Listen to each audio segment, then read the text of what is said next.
Xoş gəldiniz tələbələr. Mən Təbriz Salmanov. Bu gün aprelin 6-sı 2025-ci ildir. Bildiyiniz kimi bu gün səhər saat 10-da və 16:00-da Dövlət Qulluğu BB üzrə imtahan olub. Deməli, bu imtahanların hər ikisində müəllimlərə qarşı ədalətsizlik və ayrı seçkilik oldu. Dövlət İmtahan Mərkəzi sualların yayılmasının qarşısını almaq məqsədi ilə, yəni çox belə deyək, aciz və cılız bir addım əl atdı. Deməli, nə elədi?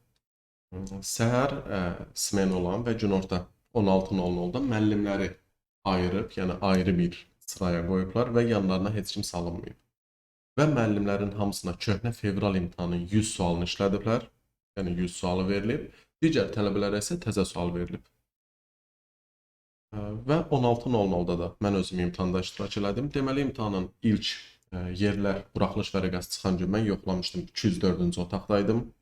Və bunu tələbələrə də elan eləmişdim ki, filan otaqdayam. Dünən yoxladım ki, 507-yə dəyişdirilib yerim. Səbəbsiz bir yerə yer dəyişdirilib 507-yə. Bu gün imtahana yarım saat qalmış. Deməli, mən buraxılış vərəqəsi çıxartdım və imtahan zalına yaxınlaşdım. 507-dir. Gəldim öz mərtəbəmə, öz otağıma daxil oldum. 507, sıra 5, yer 5. Baxdım, yerimdə başqa bir adam oturub. Yəni, zal nəzarətçisindən soruşuram ki, necə ola bilər? Bu yer mənimdir. Həmin mərtəbənin nəzarətçisini çağırdılar. Nəzarətçi gəlir, deyir, sən 6-ya qal. Deyirəm, yəni mənə bir səbəbdir, 6-ya qalxım. Nəysə, açıqlama cavab verəcəklər, qalxdıq 6-ya. 6-dan da boş bir sıra veriblər, müəllimləri ora atıblar.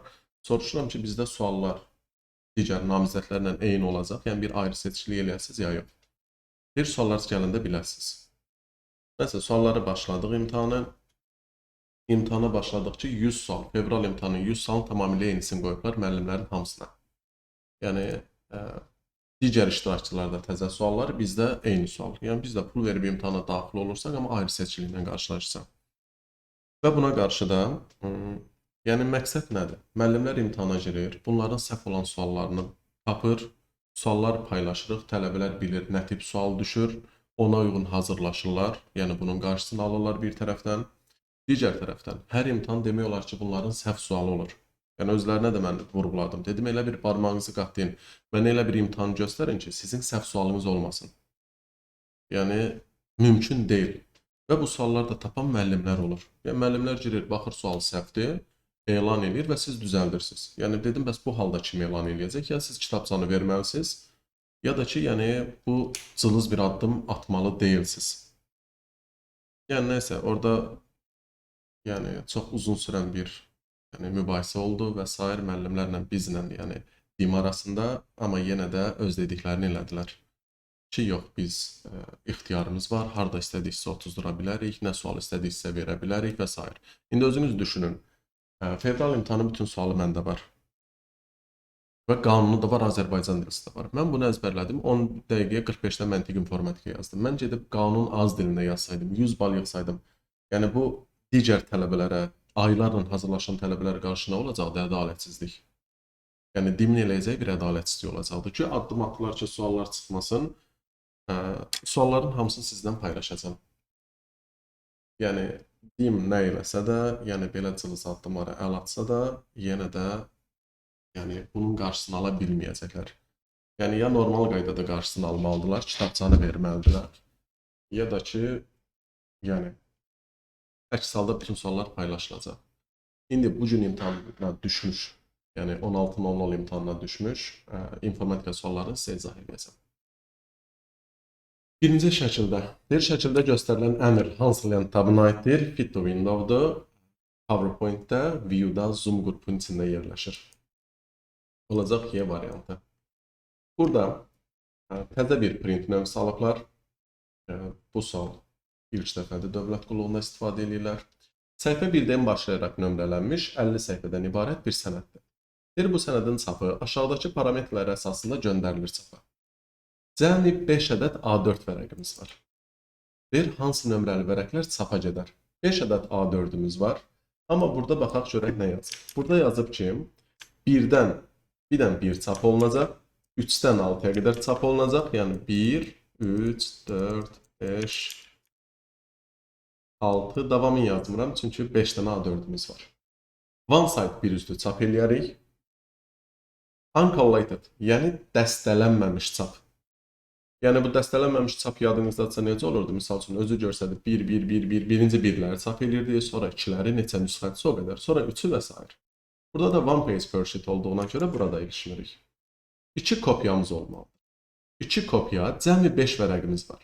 Gəlin biz bundan 2 kopya çıxarsaq, uncollated-ə görə, əgər bu uncollated yox, collated olsaydı, misal üçün 5-ə qədər, 6-ya qədər yazmışam, deyək ki, davam et yoxdur. Nə etməlidir? 1, 3, 4, 5, 6. Sonra yenidən yenə 1, 3, 4, 5, 6, 1, 3, 4, 5, 6 çıxartmalıydı. Amma uncollated olduğuna görə bu 2 kopya hər səhifədən 2-2 çıxaracaq. Onda birinci 1, 1 çıxaracaq. Sonra bundan 2 dənə çıxaracaq. 3, 3. Sonra başlayacaq bundan 4, 4 çıxaracaq. Sonra 5, 5 çıxaracaq. Belə-belə bu formada çıxaracaq. Bizə də deyir ki, cəmi 5 dənə A4 vərəqimiz var. Onda 1, 2, 3, 4, 5 dənə. Çapa gedəcəksə 1, 1, 3, 3 və 4 olacaq. D variantı. Maraqlı sual tipi idi. 3-də Word-də belə bir sual verir. Sənədə cədvəlin əlavə olunması üçün düzgün verilməmişdir. Hamısı insertin table-dan əlaqəlidir, amma referensdə table of content kitablara mündəricatların yaradılması üçün istifadə olunur. Web browser, yəni Google Chrome, Opera bunlar nədir? Web sənədlərə baxış proqramı, yəni browserlərdir. 5-ci sual. Elektron məktubda qoşma faylının göndərilməsinə bağlı hansı fikir doğrudur? Qoşma fayl dediyimiz bu skripka işarəsi ilə şəkil, video, mahnı, səs belə şeylər göndəririk. Fərqli genişləməli bir neçə qoşma faylı eyni anda göndərmək olmaz. Niyə? Bir dənə şəkil, bir dənə video göndərə bilərəm, misal üçün. Qoşma fayl yalnız qrafik olmalıdır. Niyə? Word sənədi göndərirəm. Yanlışdır. Birdən artıq qoşma fayl göndərmək olmaz. Eyni anda 3-4 sənəd göndərə bilərəm. Mətin yalnız deyir mətin tipli. Ancaq mətin göndərə bilərəm. Bu da yanlışdır. Qoşma faylın həcmi müəyyən olmuş limit aşdıqda onu göndərə bilmərik. Bəli, bəzən ekranımıza bildiriş gəlir ki, ancaq bu həcmdə göndərə bilərik. Ona görə B doğrudur. Mətndəki bütün abzaslar arası məsafəni artırmaq üçün. Əgər bizə desəydi ki, cari abzas desə, layout length tabını seçə bilərdik. Bütün abzaslar home'un paraqrafından həyata keçirə bilərik. İş yerində adlı şəxsin kompüterin ekranında aşağıdakı məzmunlu mesaj çıxır. Sizin fayllarınız şifrələnib, $500 dəyərində bitcoin aşağıdakı ünvana göndərin. Əks təqdirdə fayllarınız itəcək. Biz bunu informasiya təhlükəsindən bilirik ki, buna fidyə deyirlər, yəni ransomware. Printer hansı informasiyanı çap edə bilmir? Qrafiki, cədvəl, mətin, şəkil mümkündür, amma video hərəkətdir deyə onu çap edə bilmərik. Verilmiş fraqmentə əsasən qovluğun mübadilə buferi vasitəsilə yer dəyişməsi üçün. Yer dəyişmə nədir? Bir yerdən kəsib başqa yerə aparaq. Yer dəyişmə deyirsə, katdan istifadə edirik. Ümumiyyətlə, Send-to-da mübadilə buferindən istifadə olunmadan göndərir nüsxəsini. Copy-də də nüsxədir, rename adını dəyişir, open-da açmaq üçündür. Tətbiqi proqrama aid olmayanı seçin. Burada Unix-dir ki, əməliyyat sistemidir Unix. Sistem proqram təminatına aiddir. Brute forcing hücumu nədir? Brute forcing güc tətbiqidir. Hər hansısa birinin parolunu xüsusi proqram vasitəsilə müxtəlif kombinasiyalar yoxlamaqlandır. İstifadəçi hesabına giriş əldə etmək üçün şifr kombinasiyalarının yoxlanmasıdır.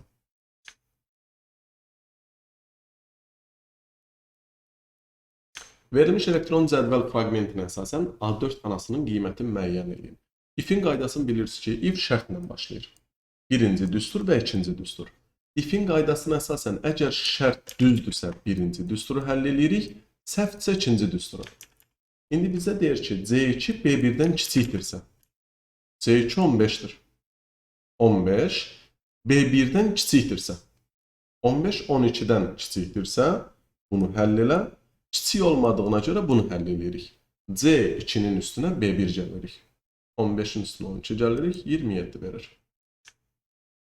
13-cü sual. Cədvəli çap edərkən səhifənin kənar boşluqları, margins əmri var idi, vərəqin kənar boşluqları. O həm printdə var idi, həm də Excel-də page layout-da var idi. Bu əmrdir, vərəqin kənar boşluqları. Və 14. Xanaya ədədi mətn formasında daxil etmək üçün onun qarşısına hansı simvolu yerləşdirmək lazımdır? Baxın, misal üçün, burada bir əmr vermişəm. 10 üstə gələk 13.